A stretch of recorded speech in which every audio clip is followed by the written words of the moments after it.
Jeanette and my good friend Sara Kujawa, who Hi, has everyone. a group on Facebook that I want you to check out. It's called Doing Grief Differently with Adam and Sarah. Hello, everyone. You look up, We're giggling. I can't even sit still. I had 2 cups of coffee. Okay.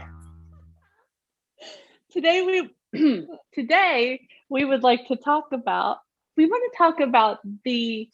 I think it may be related to the new moon that just came. I don't know, but I feel like a ramping up of the manifestation energy, and so we wanted to talk a little bit about not getting in your own way with your manifestations, because everybody's manifesting all the time, of course.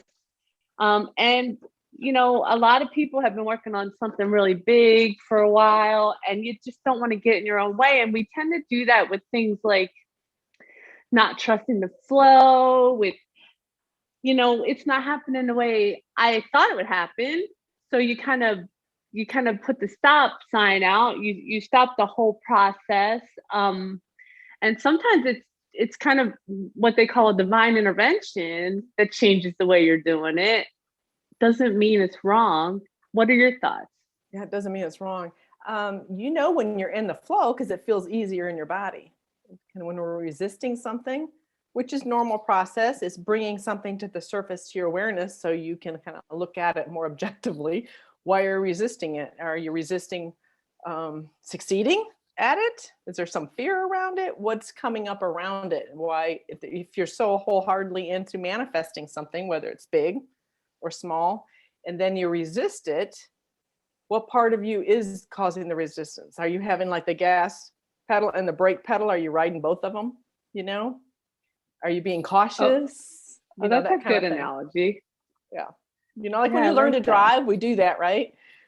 Mm-hmm. You have your foot hovering over the brake just in case. Just like that, just ready. You're ready. But there's still no right or wrong way. You just want to be able to trust that feeling in your body. When it's off and when it's on. So it's learning that feeling of going with the flow, God's energy, the flow of your soul.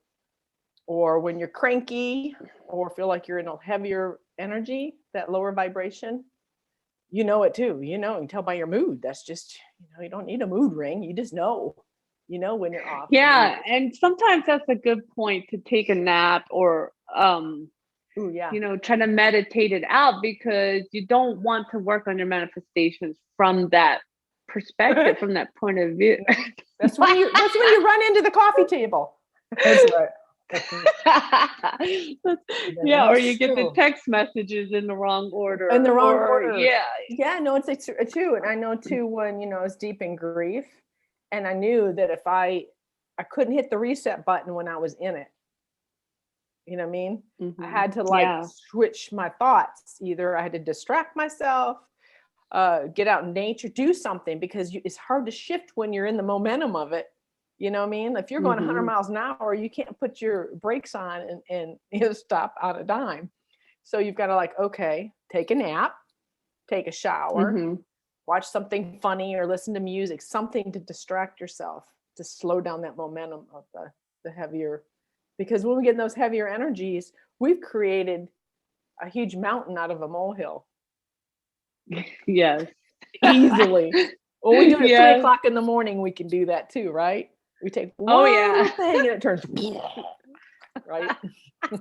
So nap was always a way for me to force myself. Even if it's just relaxing with music, but then I could hit the reset button because I've slowed down. I've kind of pumped the brake a few times.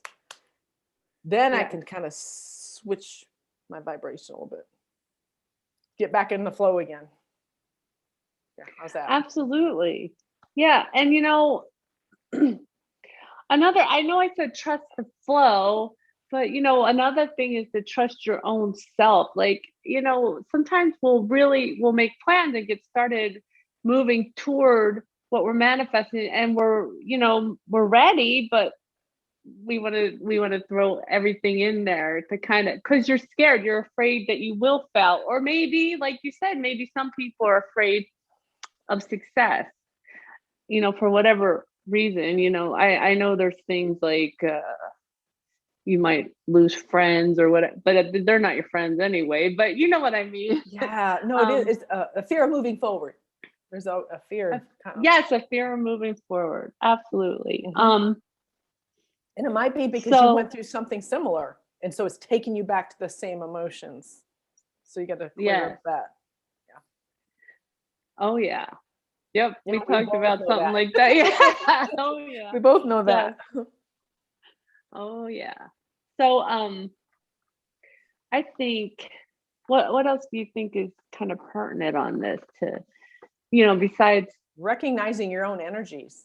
A lot of people too, when they're opening up, it's using discernment to pick if you're picking up on someone else's energy, whether you're working with really good, or it's a client or whatever, learning your energies and then discerning what's really yours, or you've taken on their bad mood or their headache or whatever. But it really is about learning. Well, the whole journey is about learning about yourself, and in turn you've learned about everyone else, right? So yeah, okay, so we just gave all the secrets away right there. You did all the secrets. You can all we can write a book now. The secret. The secret. The one and only. The secret. Yeah, not the secret. That's already taken. So we'll go with the secret. We are one. That's the secret. Yeah. So learning, if you're empathic, if you're listening to this, you probably are. You are. If you can resonate with this, you are. And then just learning how to be a better seer of your own energy, an overseer, a seer of your own energy. Conductor. You were going to say conductor, and I like that. Yeah. Weren't you going to say conductor? Yeah. So yeah, because it is conduction. I just spoke with someone about this the other day, and I think it's very relevant right now. Because I can see it in other people. Years ago, I've always been really empathic. I'm very, very empathic, and I didn't, people didn't talk about this stuff before, and I didn't know what to do with it. And I remember, people would come to see me, and they would just dump everything on me, and they'd be like, "I feel so much better," and I'd be like, "Yeah, but now you don't." Yeah, right.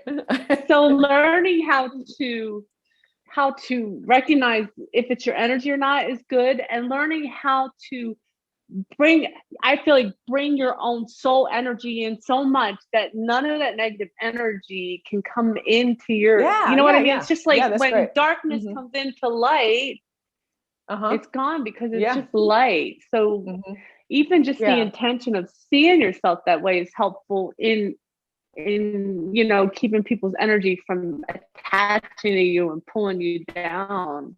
Seeing a fluidity of your own soul, and especially if you have clients, you have to have some. Go ahead. Right, because whoever's the higher energy, you're gonna get. If you got to be stable in your own energy, so others will resonate or come into your energy for healing or for connecting with that message and getting it. The message will stick. Yeah. Because if you're not a match, it won't stick. It'll just go in one ear out the other. But yes. And that is tending to your own vibration is really what it is. I mean, you're going to go up and down, but you got to be able to learn your own path and your tricks and modalities and understanding of who you are, so you can get back onto flip the switch up for the light to come on when you're down. Absolutely. Like grounding and centering are really huge for me. I have to ground every day. I have got to ground myself, and centering to me is just kind of, feeling open in my heart chakra and letting, more of my light come through, or my spirit, soul, whatever you want to call it, your whatever you call it. Whatever you call it, that where you feel more whole, complete, and more love for yourself. More love and respect for yourself. Yeah. So that's everyone's. Absolutely. And we all know. We all know when we're on that feel good place. That's where clear out of the energies out of there. So things are still going to happen, but they don't have to stick to you. You don't have to be that double-faced tape where everything comes and sticks on you. You know what I mean? Right? I'm the rubber and you're the glue. That's what you made me think of. Whatever you say bounces off of me and sticks to you. That's right. No, I'm thinking of it. Wasn't it on, I don't know if that was Johnny Carson?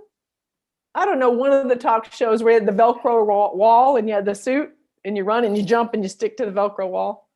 Wouldn't that be fun? So much fun. Yes, we need to do that. And so really it is learning more about, it still comes back down to self-love, self-respect, but figure out ways and different things to getting back, because we all get hung up. We're all raised a certain way. We have these habits of thought. And so it's you got to recognize them first, catch them so you can hurry up and flip them and change them. Because if not, you go down that hole. You know, all the way down that rabbit hole. The only way you can you're the one who has to get out of the hole. You know what I mean? Everything else is just a temporary fix, whether it's spending money, you know, whatever you do to get that euphoric feeling that's temporary, then you kind of want to keep going after that again. So you got to really work on yourself. Which causes what? Addictions. But yes. It's just like grief, right? It's the same as grief. You know, because I remember someone who was going through grief and wanted me to help them so bad. And I said, I cannot help you go through grief. You have to go through the grief yourself. It is only you who can go through the grief and break it. You have to take it all in. You have to do it. It's the same thing. It's just like you can come to me and I can counsel you through something. But if you don't do the stuff that your guides tell me to tell you, or Sarah, then you're still going to be in the same place next time, because you have to do it yourself. Nobody can do that stuff for you. You can't take it away. You can't. I mean, as many times as we know, where I wanted someone just to take a bat and hit me over the head, knock me out for a year. It doesn't work. You still have to go through it. So a year later, you still have to go through it. So you wake up a year later, you're going to, because counseling is great. A grief counseling, life coach, all this is great and will help you. But you still have to, I hate saying the work, but you still have to work on yourself. And get to be able to swing the door the other way. Yeah, you got to swing the door the other way, and to know that if it's grief, learning more about how the universe works, that's what I strived for. My journey was to find out where Adam resides. I needed to know. So that was my way of finding out. Yeah. Because not that I didn't go down the well, but I had to climb out of the well. I had to use my fingernails and climb out of that well.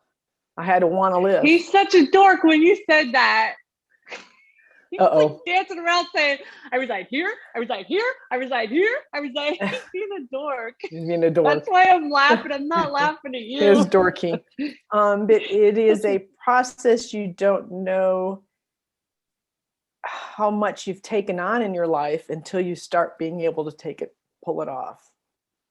And freeze yourself. Because everyone's in a different place in their life, depending how they were raised. And kind of not their soul's path, but their soul's path. How much love and respect they have for themselves. We're all in a different place. We are. And we all come about all of this in a different place, which is why I think it is helpful sometimes to get counseling with someone that can talk to your guides, because, none of us did any of this the same exact way, but we do have, processes. There are actually, people who teach classes of processes that are pretty helpful, across the board. But I think it's all what self-mastery is, self-mastery. Well, majority of people weren't raised to take, stand in their own power and speak for themselves and understand what's best for themselves. We let everyone else dictate, from the teachers to the coaches to the parents to the church, telling us and judging us and grading us and telling us if we're good or bad, or, and society's telling us, what we're supposed to look like, and everything. So we got to kind of undo all that so we can break those patterns and get back to like, you're an individual, you're an energetic being, beautiful soul. We all have a purpose, or we wouldn't be still manifested in this body. We would have, we'd be out of this body. We would have checked out. Mm-hmm. You do. Everybody has a purpose. Everybody's beautiful. Everybody has something to be beautiful about. I think I did a video on this where I think this is a big part of self-love because we're in the 3D. And I'll tell people, go in the mirror and find what you find beautiful about yourself. I don't care if it's the tip of your nose. Go find what's beautiful about yourself and keep going from there until one day, I'm telling you, one day you stop seeing what society tells you is wrong and you start seeing beauty, just beauty. You start appreciating what you have and what you were given, And that's a vibration because, you and I both know when we're in a kind of a funk, we can look in the mirror and everything wrong pops out. It's a mess. And we're in a good mood and go, oh, I look pretty good today. My hair looks good. Look at me. Woo-woo. But you might look exactly the same, but the energy is in a different place. And so it's so true, isn't it?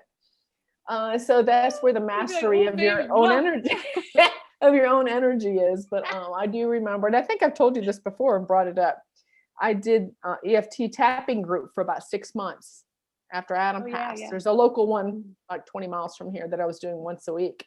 But it just got me into a pattern of looking in the mirror, finding appreciation for things, not necessarily outside, which is great, or anything grateful in your life, but physical. Because how many of us can really truly say, I love you, and mean it looking in the mirror? Yeah, that's a tough one. It's a very tough one. And to honor yourself until it's not. Yeah, because now you can do it. I know you can. I can do it. How can you not and say that how can you not and try to teach other people self-love? Right. So you can see how powerful yourself, when you kind of master more of your energy and your vibration, then you can see how powerful each of us are and our potentials. So then we can see the potentials in everyone, Yeah. And that's another shift, right? It is another shift. And it's so funny that you say that, because I was just thinking that, because when you are in those bad moods and you look at anyone, and you can't see that potential, and then you feel bad because it's wrong. That really, you see the potential in everyone. You have a loving feeling for everyone. So you got to work on your vibration. When you start doing that, you're like, you little shit, what are you doing over there? Right. Get up out of bed and clean your room, So those people that are in our energy, the ones closest to us and our families, right? They're the ones pushing our buttons and rubbing us, and we got to be able to be more resilient. That's all. It's not like you get to a certain level and then you're clear sailing. It doesn't work that way. Yeah. Why not? There's so much work. You're just more resilient, and you can bounce back faster from things, because things are just going to spiral. You're still going to have these experiences, but it won't drop you in the well like other things have dropped you in the well. You know what I mean? Yes, it's just like your big lessons. We were just talking about this. It's just like those, like you clear them up. You think you cleared it up. You go back. You think, oh, I did it this time. And then each time it comes back, it's so much less. It's less of an impact. It's less of a, it takes a lot less time to work through. And you're just like, you're not in shock anymore. You're not in shock. Yeah. Because a lot of times on your spiritual awakening, you think that you're like, oh, I'm above that. That's not going to happen to me. Yeah, no. Don't say that. You're going to manifest it. It's like you're going to go through these changes and whatever, your higher self is helping to orchestrate, and your team or whatever. But that you've got to have faith and trust in that too. But you got to be in that vibration where the faith and trust matches. Or you're going to think that whole world's out to get you. It's one big conspiracy or whatever, Not the world, the universe. The universe. Okay. We're awakened. It's the universe. So it is really I want to say the higher vibration. The more you can master your own thoughts, the world gets broader. You know, there's more potential you can see versus, oh, this is it. Your thoughts, but more than your thoughts, your emotions, like how your reactions to things. I think that's the big, because then your thoughts can fall away if you have mastered how you react to it. You know what I mean? Yeah, and that's the breaking the pattern, because sometimes we're so used to doing it this certain way because we've learned it from our family, or we've been doing it for a long time. Oh, when this circumstance happens in the family, you revert back to that old pattern. That's how I used to nobody talked to anybody for a month. That's right. How we do it. Ignore, right? And then we go, well, that wasn't working, so why do I think it's going to work now if it's never worked in the past 10 years? It's a hard one for me, because you got to really oh, I'm reacting the same way, I'm getting the same result. So I've got to change my thoughts and actions around that to get a different result. But when you're in it, you don't know it because you're in a lower vibration. You can only see it this way.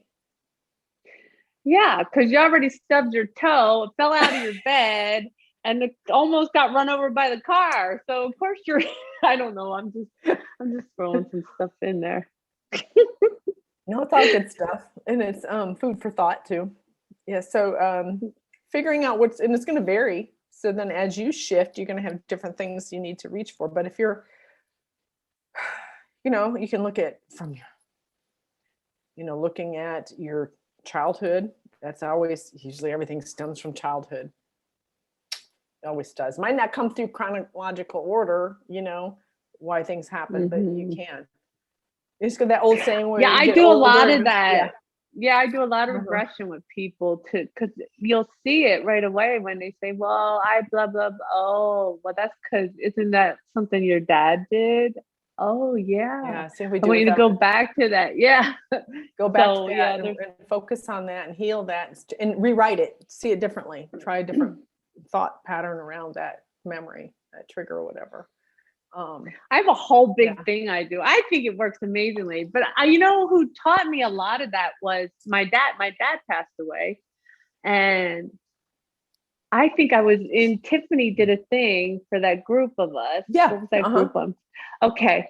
And I had to go walk the dogs in the middle, and we were doing something. And I swear to you, my dad showed up, and all these dead men, some are dead, some are still alive, to heal something that my dad took responsibility for beginning it.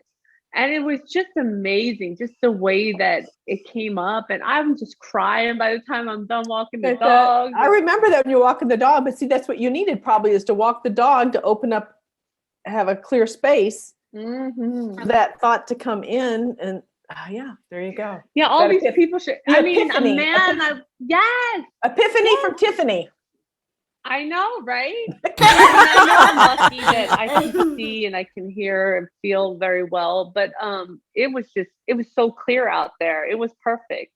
And, people showed up that I would never in a million years have expected to show up for this subject. And I was like, what are you doing here? What are you doing here? And you can see that pattern. Yeah, you can see that pattern. And it'll be like people it could be kids. Like I just got an image of someone in 5th grade. You know what I mean? It takes you back to that and go, oh yeah, that's another layer. There's something that reinforced that pattern. And it's amazing. And what I think ultimately come to the resolution of the thing about this, because I know a lot of spiritual teachers try to say, oh, inner work's not important, shadow work's not important. Well, you don't have to do it. But let me tell you what you get from it. You get a full appreciation of contracts, of spiritual contracts, of why people have played parts in your life, because I'm not going to say have done things to you, because it's an agreement. It's ultimately an agreement. It's ultimately something energetic agreement. Yes. So you get this full appreciation for them, and you end up like people that you think you just still want to murder and you hate. You're just crying saying thank you, to their higher self or whatever, or if they're dead, you know what I mean? And it's just an amazing thing. It's amazing because it brings all the power back where it belongs. It brings all your power back. Yeah. That's what helped me. That's, with Adam sharing with me when I first started communicating, I can't tell you months because that's still confusing, but I have it written in my journals, probably about a year and a half in after he passed, about our past lives, parallel lives, whatever you want to call them, past lives with him. And it was like, it just shifted my whole outlook on everything because I was so heavy in my grief. The only thing I could focus on was me, this timeline right now, which is fine. But once I got that expanded view, I said, oh my God, I am so much more. Adam is so much more. Mm-hmm. We've had many rodeos together where we've had different scenarios and different roles played. Yeah. And it gave the power back to me. Mm-hmm. That was huge. It was like, whoa. So I could go and play and go in those lives, go into meditation, regress back and look at it and see how it's all playing into this one or concurrently even. And, but it is all about the self-mastery, empowerment, understanding that our soul has the steering wheel.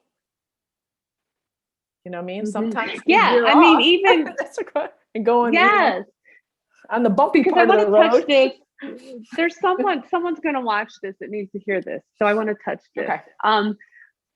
I went through and healed a lot of stuff. I've had a lot of nasty stuff happen in my life, and this in particular, I feel like someone needs to hear.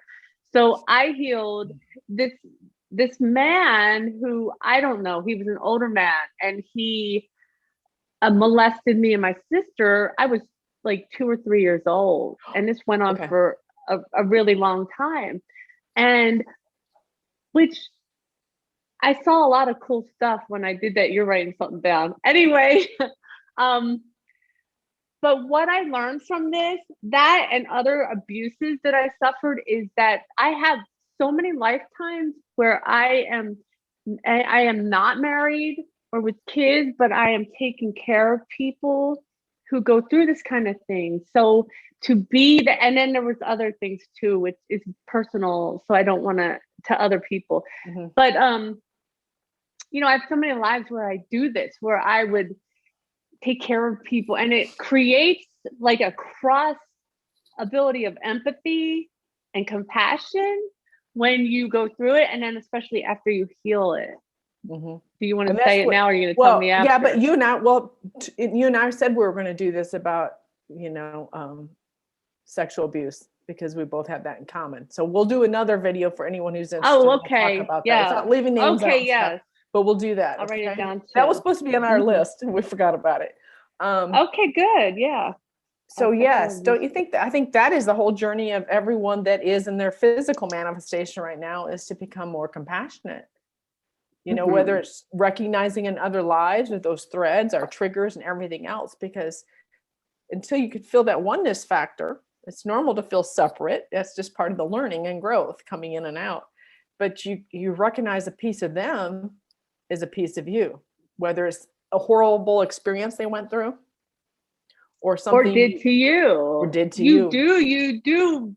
When you heal it, you do see from all angles, you see, so this dude is dead, so I could talk to him too, but which you could talk to someone's higher self, but you do see things, and there is a part of it that I can't heal because it's not me, but that still, sometimes niggles at me a little bit because it's affecting someone. That's compassion. So, and it just goes across to these parallel lives, and it just helps. Every experience is helpful. Yeah. Okay. Yeah. Do you want to do a healing thing now? Sure. We do a healing to lift our energy. To help lift the energy for manifestation, baby. Right. Woo-hoo. And so anyone who's playing with the manifestation, you can just start with little things. I know everyone that's listening to this obviously we manifested this body, so we're good manifestors, but you can just do it with funny little things. Like if you're wanting to manifest something with hot dogs, I guarantee you're going to start noticing more. I don't know why hot dogs, but yeah, hot dogs. So pick You're up 2 or showing me a 3. hot dog walking around right now. That's what I'm I feel seeing. like Justin Timberlake on Saturday Night Live and a hot dog, like mascot. Yes, I think that's what that God. was. So set your intentions to pick 2 or 3 things that are going to show up, and you're going to start. And that's how you start to be more present and mindful, because you might be like walk into the grocery store and here they are. There's a big ad for like hot dogs for sale, or you know what I mean? Or you're at the park and they're eating hot dog. You're just going to, all of a sudden, you're going to start noticing how you can manifest, and it pops up in your awareness. Then you can work on bigger things, but it's fun to get excited over hot dogs or whatever it is. If you want something better than that, that's fine. Cause there's obviously no, I want some lobster. I'm going to manifest some lobster. There you go. Some lobster. And then go from there. So, kind of set your intent, of whatever it is, and you're going to, let the universe conspire to bring those into your awareness. But you have to be mindful and present, or you're not going to notice. Kind of like with your loved ones. If you're going, I don't get signs, it's just because in the heavier emotional place, when we're in grief, we may not notice it's there. But we have to take the responsibility. It's easier to blame everyone else. It's easier, right? But we're in a lower vibration. We're just not going to notice the fun things around us. It's too hard, and it's too hard to think of your loved ones. So much more. It's so much more powerful when you, because when you really start to understand the law of attraction and your own responsibility, it's a little bitchy at first. You're like, this isn't my fault. Why would I ever want this? But then you see the power in it. You begin to see the power that you hold, and you don't have to give away. And I think that's the best part. Is that we're each generators. We each have a powerful generator within us, generating these thoughts and acts. It's constantly going, but if you're not aware of it, and you got this nagging self-talk or whatever's going on. They're such dorks. Do you know what they showed me? They took those winding things and put it in my belly button. They showed me that. They're winding me up to be a generator. You know what I'm talking about? Like, yes, like the doll in the Nutcracker. Yes. But in the belly button. You guys are dorks. Belly button. So you want to go anyway, first? Do you want me? Okay, what do you want me to do? Light language, or you want me to do Reiki, or you want me to do both, or what? We can't ask them. We can't ask anybody. Yeah, I think they want you to do both. I'm going to answer for them. I'm going to use my psychic abilities, and I think they would say both. Yay! Okay, so those watching the video, you can close your eyes, set your intent wherever you're feeling energy building up. Whether it's in your sacral chakra, in your throat, being able to express yourself. Just set your intent that this energy is to help to break it up. And then when I'm finished, I'll do a little bit of light language. We'll do a couple minutes of Reiki, light language, and then, Nat, I'll do a beautiful toning. Okay. Oh.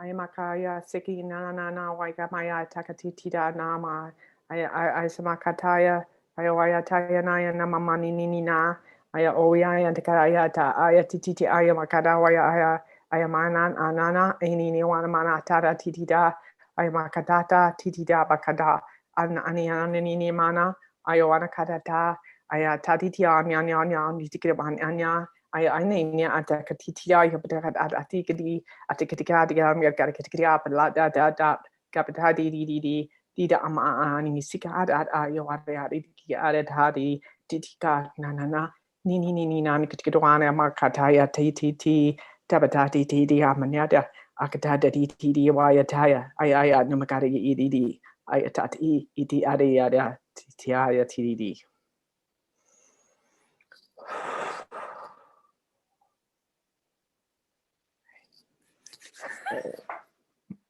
It was awesome. I'll tell you after I'm done because I Okay. have the energy ready to go now. Okay.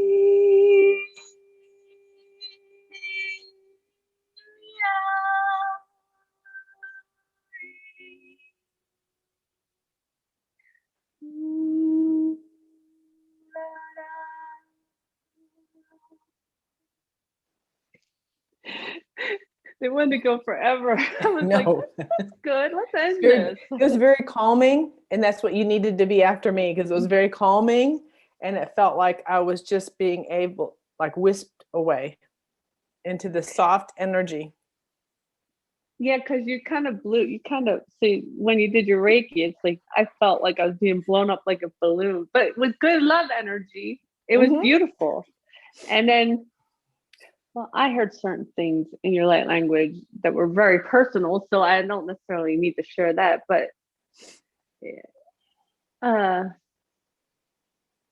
I think that the messages are going to be really personal from that. It just felt that way to me. So, and I'll tell you when we're done. Okay. Yeah. Like, it's like, you got to slow down. You got to slow down because I can't keep up.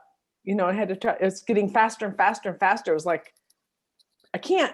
I know. I felt like it was going to vibrate out of my body. But I loved it. Just kind of I just go with it. Whatever's needed for each person, y'all take it. Run with it. Get whisked away. Go on. Now. So I hope that uplifted everyone, and it was fun. I enjoyed it, and I enjoyed all the giggles and laughs. Me too. Until next time. It might be a little while, but as soon as we can do another one, we'll next month we'll do that one. Okay. We'll do next month. We love you. Bye-bye.